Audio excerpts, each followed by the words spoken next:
J'ai envie de dire merci Gasly, vraiment merci d'en avoir parlé. Pour ceux qui l'ont pas vu ou écouté, il a fait un podcast avec Lena Situation qui est hyper cool. Et à la fin, il parle de santé mentale. Et moi, c'est un sujet qui me tient énormément à cœur. Donc comment vous dire que déjà, de base, c'est mon pilote préf. Mais alors là, il a gagné à peu près plus 1 500 000 000 de points. Mais en fait, j'aime trop la manière dont il en parle. En fait, je sais plus trop comment il lui dit, mais c'est un peu genre, ah ouais, tu parles de santé mentale et de psy comme ça. Il est en mode, bah ouais.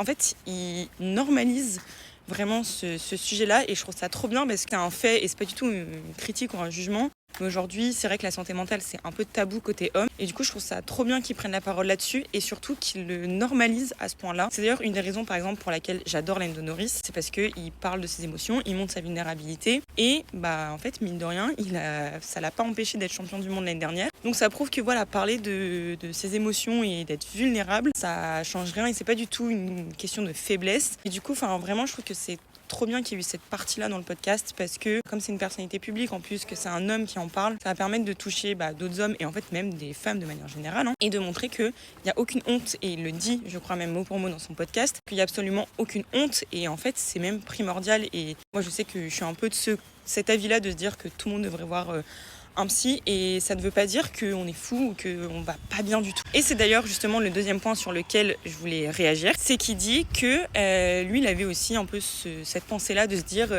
si je vais voir une psy c'est que ça va pas du tout. Et en fait c'est pas forcément le cas et je le rejoins vraiment sur ce point-là parce que moi j'ai vu une psy pendant peut-être 2 ans ou 2 ans et demi et il y a clairement des séances où j'y allais, ça allait pas du tout. Il y a des séances où je me disais mais en fait qu'est-ce que là je vais lui dire, tout va bien dans ma vie et tout, je n'ai absolument rien à lui dire. En fait c'est des séances qui sont tout aussi productives, constructives, si on peut dire ça comme ça. Parce que déjà, ça te permet de savoir pourquoi tu vas bien, qu'est-ce qui a fait que dans ta vie ça va et quelles actions tu vas pouvoir mettre en place les fois où ça va pas pour aller mieux. Donc voilà, c'est un bon petit rappel, je pense, pour tout le monde de se dire qu'il n'y a aucune honte et que c'est primordial de prendre soin de sa santé mentale. Et vraiment, je vous jure, ce n'est absolument pas faible.